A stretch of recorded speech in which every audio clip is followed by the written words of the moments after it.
Hello! Testing the Ice, a true story about Jackie Robinson by Sharon Robinson, illustrated by Kadir Nelson.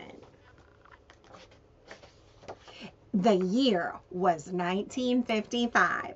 Dad was in his 9th season with the Brooklyn Dodgers, and for the 3rd time in 4 years, they faced the New York Yankees in the World Series.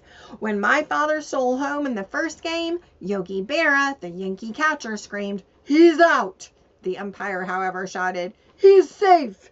It took 7 games, but the Brooklyn Dodgers finally beat the New York Yankees. Oh, how we celebrated.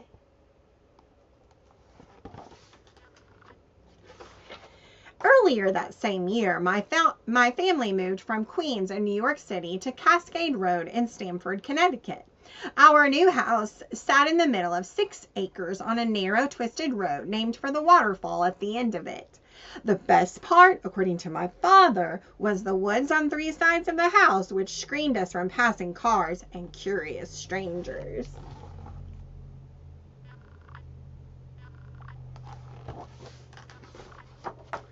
But to my brothers Jackie Jr. and David and me, the best parts were our new friends Candy, Willie, and Christy. And the lake that ran from our yard to our neighbor's yard, a whole quarter-mile away. We spent our first summer playing by the lake. We had picnics, we swam, and we rowed our boats. But no matter how much we begged, my dad would never come into the water.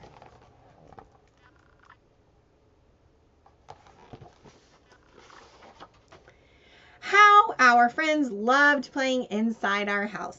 Our playroom had a pool table, a soda fountain, and a huge gray boulder that was built into the wall.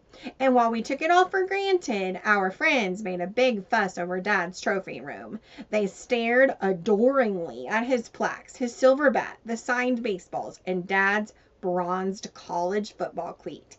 And they asked him questions in ways we never thought to ask. Then, one rainy Saturday morning over a game of Monopoly, they got Dad talking about his historic entry into Major League Baseball.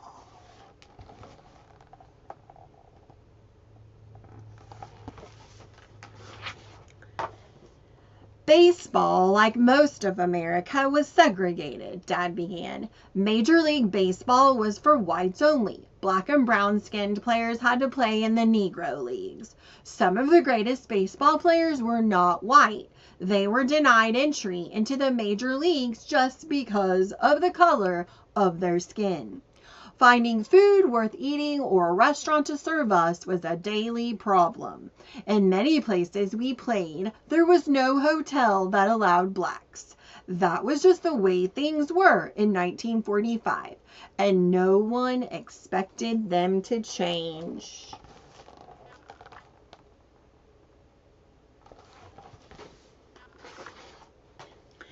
I was playing for the Monarchs when Branch Rickey approached me. He told me he could get me into the Brooklyn Dodgers. "I know you're a good ball player," Mr. Rickey barked, "but do you have the guts for this?" The next few minutes were tough as Rickey warned that I would be called all kinds of names, threatened, and attacked physically. The next question he asked startled me even more. Could I take all of this and still control my temper? I thought of the doors opening to other black players after me and how the color barrier of baseball would be shattered. There was only one answer. "I'll do it," I said.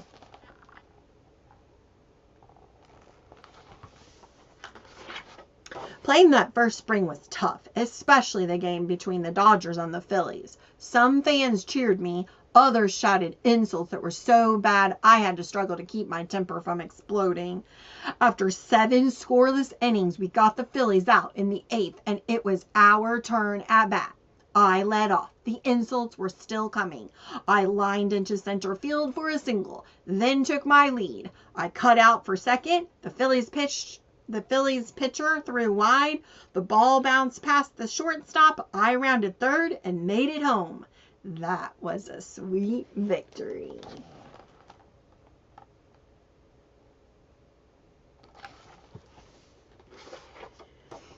We all sat there wide-eyed, listening to his every word. My dad was amazing. Guess you showed Mr. Ricky that you had guts, Candy said. Sure did, Jackie Jr. replied proudly. That's why he won the first Rookie of the Year award. Yeah, and the Most Valuable Player award, too, Willie added. Bet you'll even get into the Hall of Fame someday. Dad wasn't much into bragging, but I caught his lips curl into a smile.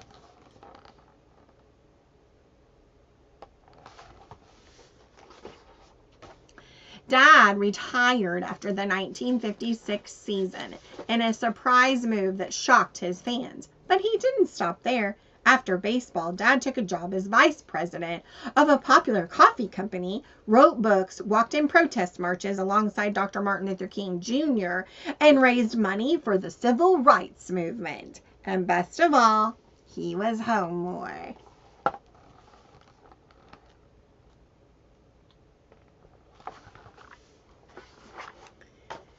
With Dad home, we did more as a family. The lake provided us with the most fun through every season of the year. In the spring, we watched frog eggs hatch into tadpoles.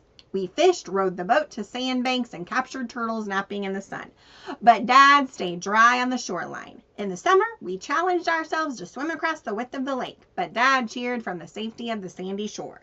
No matter how hard we pressed, Dad always found a reason not to get into the water.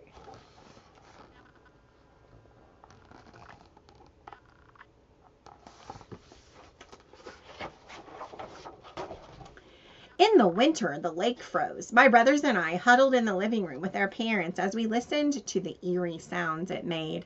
It howled and moaned throughout the night. As the ice thickened, the sounds deepened. We waited nearly a week before popping the big question.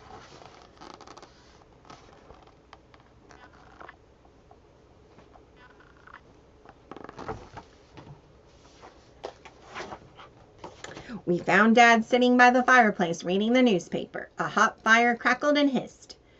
We want to go ice skating, we all shouted together. He looked up into his 6 eager faces. What did your mother say? She said we could, we told him, just as long as you come with us. Dad looked anxious. It's below freezing, he reminded us. Then the ice should be good and frozen, Jackie Jr. said. Yeah, strong enough to hold even you, David chimed in. Please, Mr. Robinson, Candy and Willie pleaded together. Christy and I want to practice making figure 8s, I outed. Dad smiled proudly. So it's figure 8s today, is it, Char? I beamed. Yes, Daddy, we've been practicing in our socks.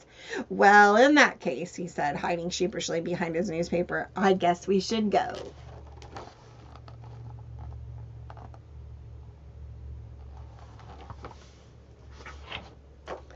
The mad scramble began. We all ran from room to room, looking for Dad's gloves, hat, and coat. Then we stood in front of Dad's chair, pleading, making funny faces and hurry-up hand signs until he finally put down the paper. Very slowly, he pulled on one giant black rubber boot, then the other. When Dad was dressed, he reluctantly led the way. We marched behind him, pushing him as we walked out the sliding glass doors, down the back stairs, and down the hill.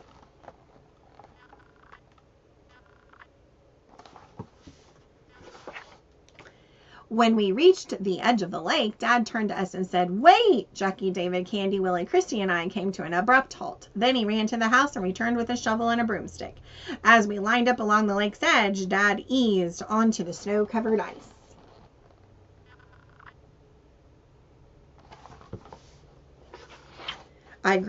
Dad, be careful, I shouted. Don't fall in, David screamed. I grabbed Christy's mittened hand and squeezed. What's wrong? She whispered. I'm scared, I replied as the reality suddenly dawned on me. My dad can't swim. Jackie Jr. twisted the cord attached to his sled.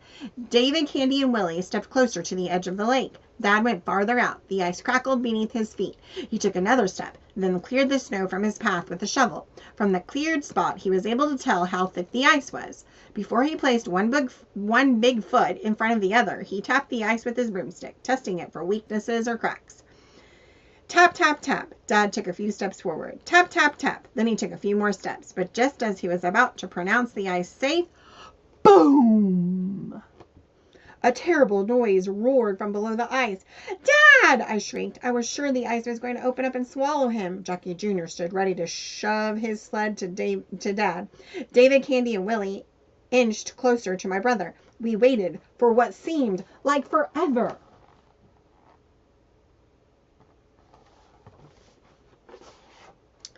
It was just an air bubble, Dad called to us as the sound moved down the lake. Dad took a few more steps, tapping as he moved to the deepest part of the lake. He stopped, gave one last tap with his stick, then turned to us and called out, "It's safe! Put on your skates!"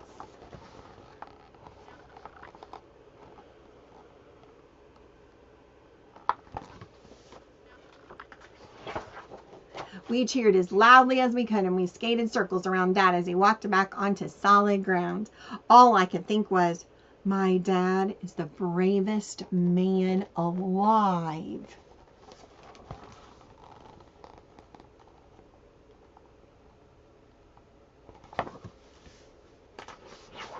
Now, years have passed, and we understand even more how much courage it took for my father to step out on that ice. In fact, Dad showed the same courage on the ice that day as he did when he broke the color barrier in baseball.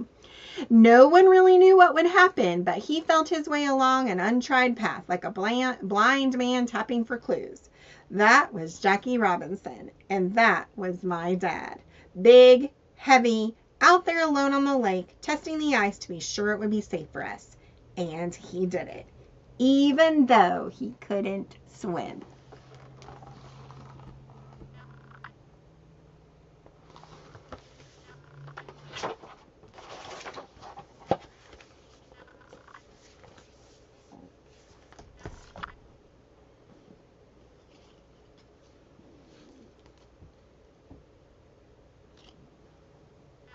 Goodbye.